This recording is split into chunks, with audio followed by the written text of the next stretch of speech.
Baik, kalau dari Bang Ege melihatnya, dari ketiga pasangan calon ini, kira-kira siapa yang lebih match dengan janji-janjinya dan bisa membuka hati The Jack? Pertama, selamat bertarung dulu buat timnas ya. Dini hari nanti ya, di Jeddah, itu penting. Jadi kita lagi membicarakan sepak bola dan politik.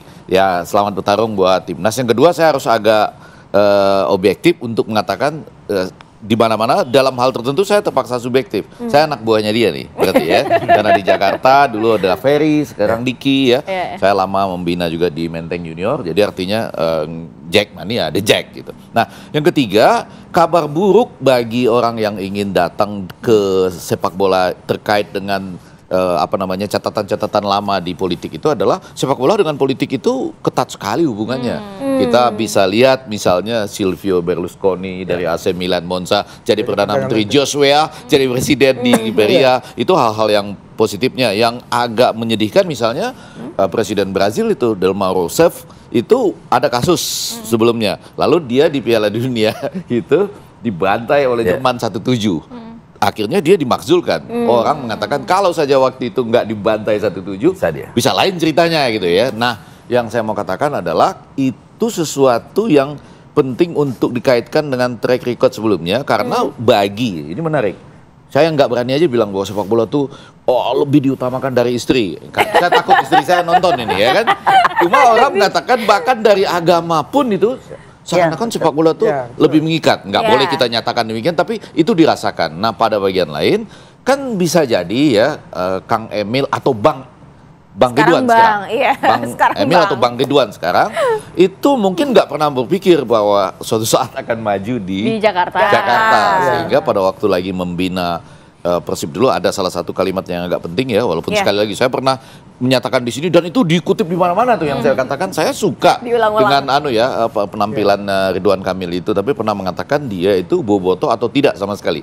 Ya itu bagi orang lain bagaimana artinya. Tapi kabar baiknya adalah ini kabar baik nih, yaitu bahwa ini diketahui dan diperhatikan sejak awal, baik bagi pasangan calon maupun ya dengan itu terbangun kesadaran di Jackmania. Karena pertanyaan penting tadi adalah kenapa juga ya Bang Ridwan Kamil, Bang Emil ini pertama kali waktu tampil di KPUD itu ngebahas soal Persija loh. Satu-satunya yang membahas soal Persija langsung atau langsung gitu kan menjadi hal yang menarik. Karena sudah ramai mungkin di media sosial. Iya sudah ramai, termasuk gara-gara mengutip kita saya di situ ya, waktu itu saya bilang 1 juta, setelah kita pelajari lagi 3,9 juta itu ya tersebar di mana-mana. Nah, tapi poin selanjutnya adalah hal itu tentu bisa diperbaiki dengan pendekatan dan sebagainya. Cuma memang pada bagian yang paling ujung yang agak penting nih saya pikir bagi Jackmania atau siapapun, misalnya apa betul seseorang itu pernah menonton Jackmania misalnya, Persija misalnya, sebelum Anda maju pilkada. Berlaku bagi semua, ini aja ya? Berlaku bagi semua loh, tidak hanya berlaku bagi yang sekarang loh. Pak Anies dulu misalnya, ya kan, sebelum Anda maju pilkada pernah nonton Persija nggak gitu? Tapi nggak ada Pak Aniesnya untuk menjawab nih saat ini. Ya enggak. Itu termasuk juga yang sekarang, termasuk juga 3 calon ini. Sebelum nih, walaupun kita tahu nih ada calon, ini tokoh kuat nih untuk di belakang Pramono Anung dan kawan-kawan. Pertanyaan jujur. Bang Ege, dulu pernah nonton Persija nggak misalnya gitu ya. Dan kemudian selanjutnya, ya, misalnya JIS itu kan luar biasa megah. Pernah dijanjikan untuk Persija gitu ya. Belanja masalah. Tapi waktu bangun ngajak Persija nggak untuk diskusikan. Karena itu sesuatu yang lain loh. Kita tahu ada kelemahan-kelemahan pertemuan infrastrukturnya, angkutan dan lain sebagainya. Transportasinya transportasinya. Terus kemudian pemain itu untuk naik ke atas nggak bisa langsung. Nanti sama-sama satu lift dengan penonton dan lain sebagainya gitu. Jadi poin saya adalah ini mungkin harus diperbaiki dengan belanja masalah itu lebih dulu. Dan sangat tergantung pada Jackmania sendiri. Karena saya tahu mereka ini sama Bu, mereka independen juga loh ini. Dan suaranya besar loh. Nggak bisa secara normatif itu diacak-acak dari luar ya.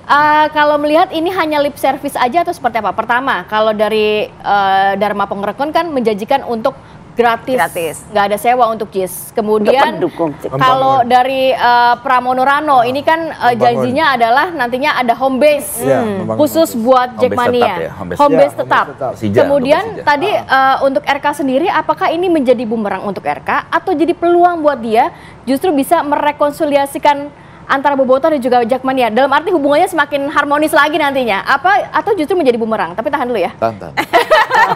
Kita istirahat dulu, kita akan sambung lagi di segmen berikutnya. Kita lanjutkan kembali perbincangan. Bang Ege, tadi tiga pertanyaan menyoroti satu-satu janji manis dari masing-masing paslon plus RK-nya sendiri. Apakah ini sebenarnya bisa menjadi peluang juga untuk RK? Walaupun tadi dikatakan rivalitas antara Bobotoh dan juga Jackmania sudah tidak seperti dulu lah, begitu ya. Seperti apa, Bang? Ya, ada Bang Maman juga di situ ya. All the best ya untuk tiga kandidat ini. Walaupun akhirnya akan tergantung pada posisi yang akan memilih. 8 juta kurang lebih ya di Jakarta ini ya. Jakarta. Saya pakai baju putih ini pagi ini karena ada ini International Indonesian Pet Expo. Jadi nggak ada kaitannya dengan putih untuk pilkada gitu. Tapi nggak ada kaitannya ya. Tapi yang mau saya katakan adalah all the best untuk semuanya. Menjawab yang tadi, tentunya nggak bisa juga itu dijanjikan secara tidak tepat dan efisien gitu. Jangan juga janji-janji karena sudah ada contoh. Ya artinya selama gubernur yang lalu itu Persija itu prestasi luar biasa loh. Kan menang. Liganya, Piala Presidennya.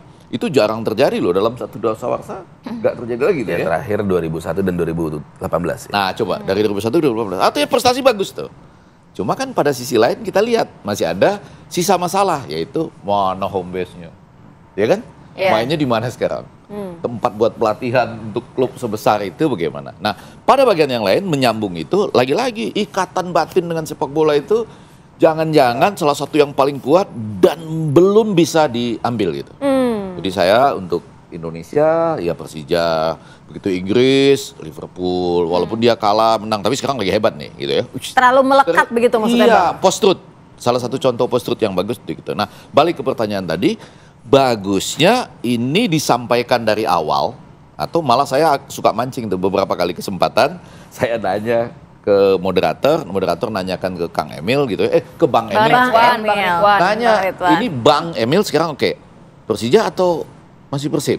Langsung dibilang, lihat jam tangan waktu itu ya, warnanya orange. Nah, tapi itu kan tanda-tanda awal. Yang mau saya katakan adalah, saya bukan saya anak buahnya nih di Persija atau Jackmania itu.